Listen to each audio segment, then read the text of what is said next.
તો સુરતમાં ટ્રાફિક નિયમોનું વારંવાર ઉલ્લંઘન કરનારાઓ સામે ટ્રાફિક પોલીસે આકરા પગલાં લેવાનું શરૂ કર્યું।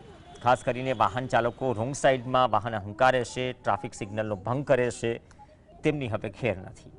પોલીસ કમિશનર દ્વારા કાર્યવાહી હેઠળ અત્યાર સુધીમાં 1097 જેટલા વાહન ચાલકો સામે કેસ કરાયો। નિયમોની અવગણના કરનારા આ તમામ વાહન ચાલકોના ડ્રાઇવિંગ લાયસન્સ સસ્પેન્ડ કરવામાં આવશે। सूरत पुलिस लाइसेंस रद्द करवा माटे हवे आरटीओ ने रिपोर्ट सौंपवानी कामगीरी शुरू करी।